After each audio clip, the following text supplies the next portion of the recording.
Exploring the transformative path of psychological death and spiritual awakening, author and motivational speaker Wayne Dyer tells a story about a trader from India who travels to Africa, and while there he encounters a flock of beautiful talking parrots.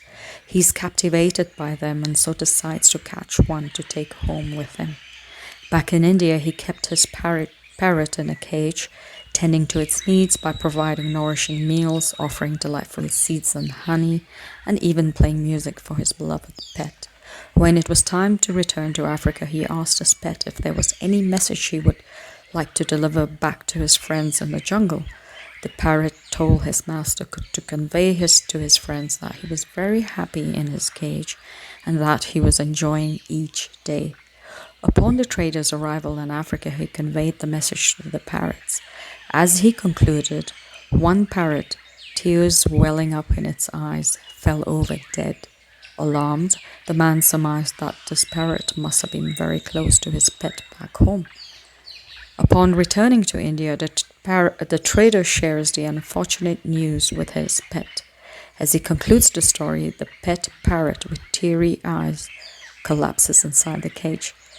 The trader, astonished, attributes the pet's demise to the despair of losing a close friend back in the jungle. Discarding the lifeless bird in a bin, the trader is astounded to witness it immediately flying up to a nearby tree branch. In confusion, the trader confronts the pet, accusing it of deception, says, "What? So you are not dead after all? Why would you do that? You tricked me." The pet bird reveals the profound message received from the African parrot. "That bird back in Africa sent me a very important message." "What was the message?" the trader asked. "That if you want to escape from your cage, you must die while you are still alive." The story reflects the notion that true freedom and enlightenment, it comes from a death, not physical but psychological death. The reality is, when we fear death, it is actually the death of a psychological self that we fear more than a physical end. The symbolic cage in the story, it signifies the limitations imposed by egoic minds. Our self-identity, or who and what we are, is simply a construct shaped by our perceptions, opinions, expectations, knowledge, attachments, memories, experiences, and desires.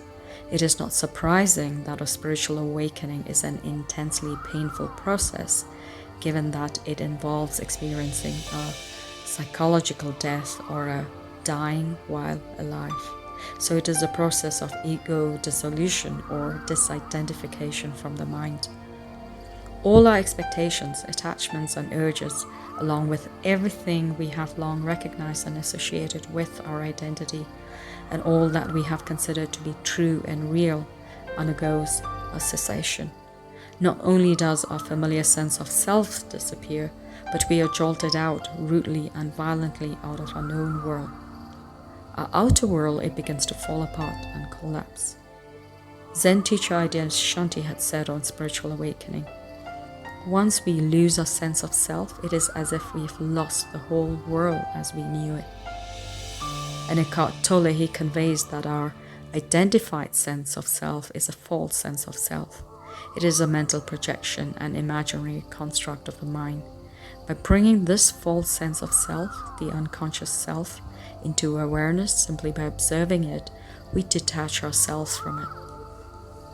In the words of Jiddu Krishnamurti, an Indian philosopher and teacher, he said, "We are talking about dying to the things that your mind clings to."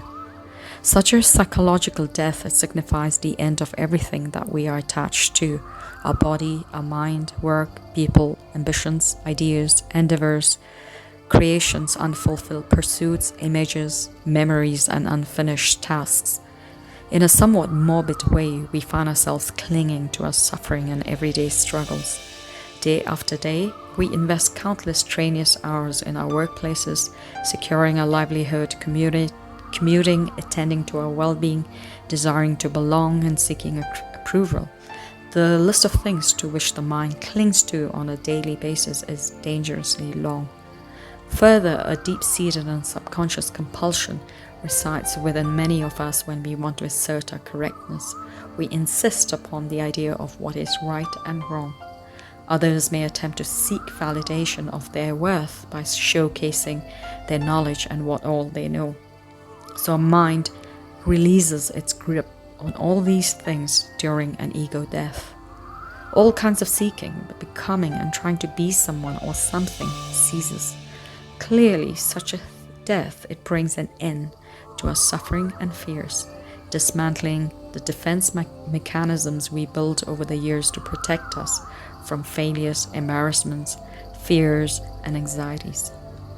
As long as you are trying to become, trying to get somewhere, trying to attain something, you're quite literally moving away from the truth itself.